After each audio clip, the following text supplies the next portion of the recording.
नमस्कार दोस्तों, मेरा नाम है विजय कुमार। आप देख रहे हैं कॉमिक्स पिटारा चैनल को। तो चलिए दोस्तों, राज कॉमिक्स में नागराज की इस शानदार कॉमिक्स को शुरू करते हैं, जिसका नाम है नागराज और थोड़ांगा। आप देख सकते हैं इसका कवर पृष्ठ, जो कि कुछ इस तरह का है। तो चलिए इसकी शानदार स्टोरी को हम शुरू करते हैं। सम्राट थोड़ांगा तंजानिया के जंगलों का बेताज बादशाह, जंगल का सबसे क्रूर एवं हिंसक जानवर कहते हैं उसे। हाथियों को तो यूं काटता है जैसे लोग भेड़ बकरियां काटते हैं। थोड़ांगा को रोज एक हाथी का मांस खाने के लिए चाहिए, इसलिए थोड़ांगा की घाटी में कोई जीवित हाथी नहीं मिलता। थोड़ांगा ने एकाएक हाथी के मीट का वो टुकड़ा नोचना बंद किया। ये शायद संकेत था जीपा के लिए। ओह, सम्राट के दंगल का समय हो गया। जीपा ने पिंजरे का द्वार खोल दिया। थोड़ांगा गेंडा वाले जंगल में प्रवेश कर गया और इंसानी गेंडा दो गेंडों के सामने खड़ा था। तुम में से पहले कौन मरेगा? अपने महादुश्मन को सामने देखते ही दोनों गेंडे क्रोध से बिफरे थोड़ांगा पर झपटे। ओह, दोनों एक साथ ही आ रहे हैं। आओ आओ। थप थप धाड़ कर। दूसरे गेंडे को भी सींग से पकड़कर उठा लिया थोड़ांगा ने। अब तुझे तेरे यार के पास भेजूंगा गेंडे। भड़क।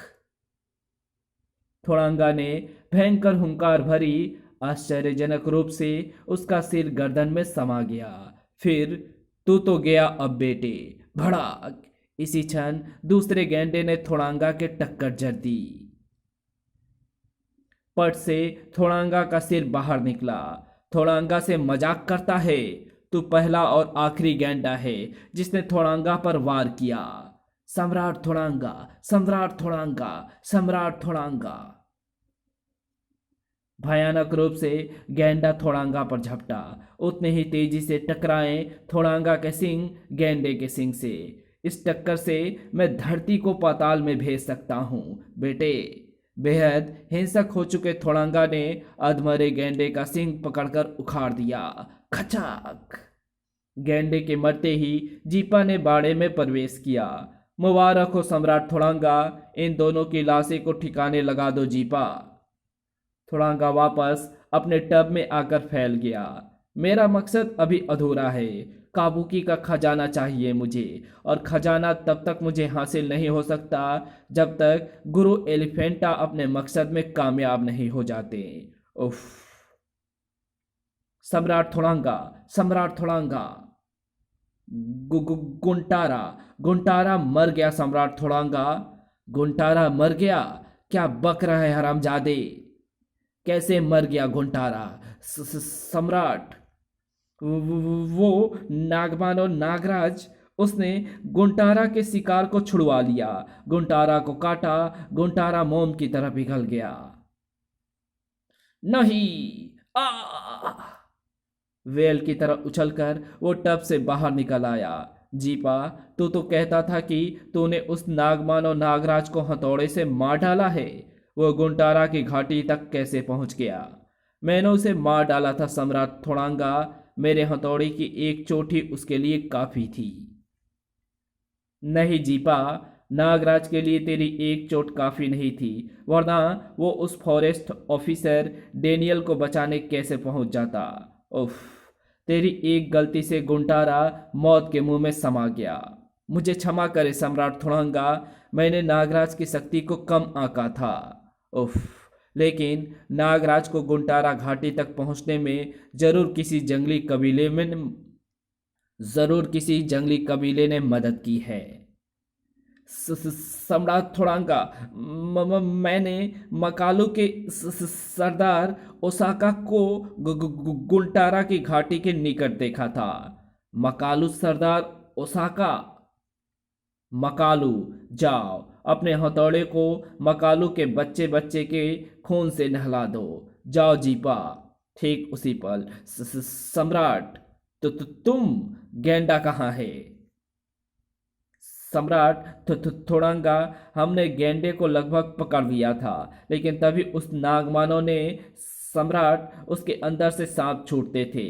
उसने हमें मार पीट कर हमसे गेंडे को बचा लिया।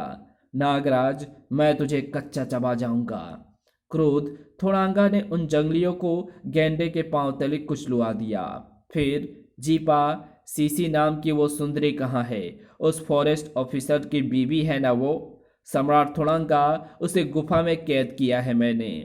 और फिर चल पड़ा जीपा मौत के तांडव मचाने मकालू की ओर। उधर नागराज डेनियल के साथ गुंटारा की घाटी से बाहर निकला। नागराज यहाँ के जंगली कबीलों का बच्चा बच्चा थोड़ांगा की घाटी का पता जानता है। अब हमें थोड़ांगा की घाटी पहुंचना है, लेकिन थोड़ांगा के भय से कोई अपनी जुबान नहीं खोलेगा। मकालू का सरदार ओसाका जरूर हमारी मदद करेगा।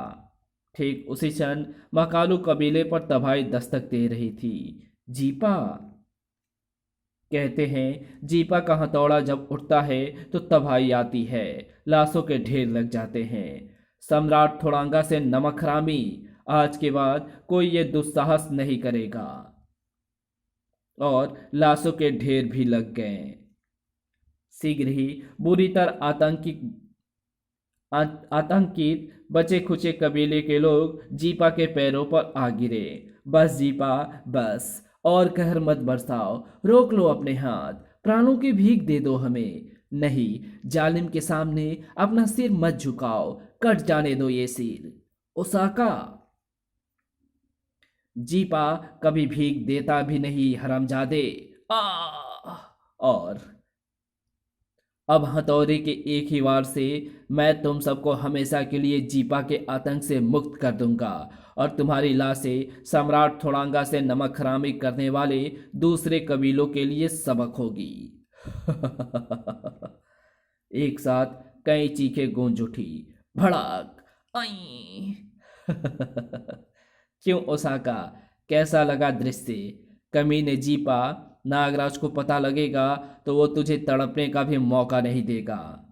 मगर मैं तुझे तड़पने का पूरा मौका दूंगा ओसाका। लेकिन जीपा का हथौड़ा नीचे नहीं आया। नागराज, नागराज, तुम आ गए नागराज। खत्म कर दो इस कमीने को, इसने मेरे पूरे कबीले को शमशान बना डाला है। नागराज, घबराओ नहीं सरदार ओसाका, अब ये जिंदा नहीं बचेगा। अगले ही पल फुस, हिस।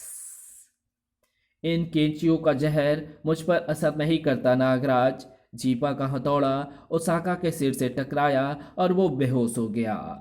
जीपा अपना हथौड़ा उठाने के लिए झुका ही था कि ठक, अगला वार करने का मौका नहीं मिला उसे। नागराज, अपने भगवान को याद कर ले। नागराज की आंखों के आगे अंधेरा छाने लगा।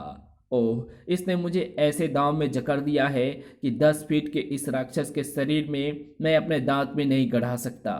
तभी भड़क, अरे ये हमला किसने किया? कौन है मेरा मददगार? हमलावर को देखते ही नागराज को आश्चर्य का झटका लगा। अरे ये तो सतरंगा है। वाह दोस्त, आज तुम्हारे कारण नागराज के प्राण बच गए। गेंडे को देखते ही जीपा ने एक भयंकर हुंकार भरी। ठीक इसी पल गेंडा पुनः जीपा पर झपटा। जीपा ने गेंडे को सींग से पकड़ लिया। तू भी तो सम्राट थोड़ांगा से नमकरामी पर उतर आया है हरामजादे। तभी ठक, ये करामात थी काली की। हथौड़े की चोट से उछलकर जीपा गेंडे पर गिरा। गेंडे ने उसे सींग पर रखकर उछाल दिया। काली ने सूंड में जकड़ा हथौड़ा एक बार फिर घुमाया। शाबाश काली। हथौड़े की चोट से जीपा उछला तो गेंडे का सींग उसकी पीठ में जा घुसा। नहीं। इसी पल नागराज के हाथ से निकलकर जीपा की गर्दन को कस लिया नागरस्सी ने। जीपा, तू तो जानवर कहलाने के भी लायक नहीं है। देख, जानवर कितने मददगार साबित होते हैं। इस बार जीपा नीचे गिरा तो फिर उठ ना सका। काली, सतरंगी, दोस्तों, आज तुमने अपनी दोस्ती का फर्ज खूब निभाया। नागराज तुम्हें हमेशा याद रखेगा। नागराज, ओसाका शायद बेहोश हो गया है। नागराज एवं डेनियल ने ओसाका को नीचे उतारा, काली सूंड में पानी भर लाया और वह काली। जल्द ही ओसाका को होश आ गया। आह, क्या जीपा मारा गया? हाँ सरदार ओसाका, वो पड़ी उस कमीने हत्यारे की लाश। थोड़ांगा का भी यही हश्र होना है ओसाका, लेकिन ये तब होगा जब तुम हमें थोड़ांगा की घाटी ले जाओ। हाँ हाँ, अपनी जान की परवाह नहीं मुझे, मैं तुम्हें वहां जरूर ले जाऊंगा नागराज। उधर थोड़ांगा की घाटी में थोड़ांगा उस समय उछल पड़ा। जीवित काबुकी। थोड़ांगा की घाटी में जीवित काबुकी। सम्राट थोड़ांगा, हमने उस हाथी को घाटे में घुसते ही पकड़ने की भरपूर चेष्टा की, लेकिन इस पर हमारी जोर जबरदस्ती का कोई असर नहीं हुआ। क्या? एकाएक ही वेल की तरह उछलकर वो टब से बाहर निकल आया। ओह, इसका मतलब ये काबुकी, गुरु एलिफेंटा ने वो काबुकी ढूंढ लिया। इसी क्षण आंखों को चकाचौंध कर देने वाला तीव्र प्रकाश फैल गया और प्रकट हुआ एक अक्ष। वत्स थोड़ांगा, गुरु एलिफेंटा, प्रणाम गुरुदेव। हम अपने मकसद में कामयाब हो गए हैं वत्स थोड़ांगा। कई महीनों की तपस्या के बाद हमने इस काबुकी को ढूंढ लिया है। लेकिन अब तुम देर मत करो वत्स थोड़ांगा, ये काबुकी कुछ ही दिनों का मेहमान है। मृत्यु पूर्व ये काबुकी तुम्हें वहां ले जाएगा जहां केवल हाथी ही पहुंच सकते हैं, केवल हाथी। थोड़ांगा भयानक ढंग से अट्ठास कर उठा। गुरु एलिफेंटा अपने मकसद में कामयाब हो गए। वो हाथी ढूंढकर मुझ तक पहुंचा दिया जो मरने वाला है। हाथी पर चढ़ बैठा थोड़ांगा। तभी सम्राट थोड़ांगा, जीपा, जीपा। क्या हुआ जीपा को?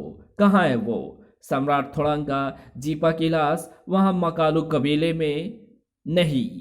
मैंने वहां सरदार ओसाका के साथ नागराज को देखा है सम्राट थोड़ांगा।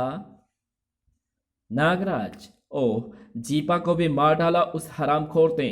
ओसाका को लेकर वो थोड़ांगा की घाटी आए, उससे पूर्व भी मुझे यहाँ से कूच कर जाना चाहिए। सुनो, चारों तरफ फैल जाओ, वो कमीने इसी तरफ आएंगे। घाटी में कदम रखते ही भून डालो उन्हें। फिर छोड़ दे मुझे कमीने, तुम मेरे साथ चलोगी सीसी। छोड़ कमीने।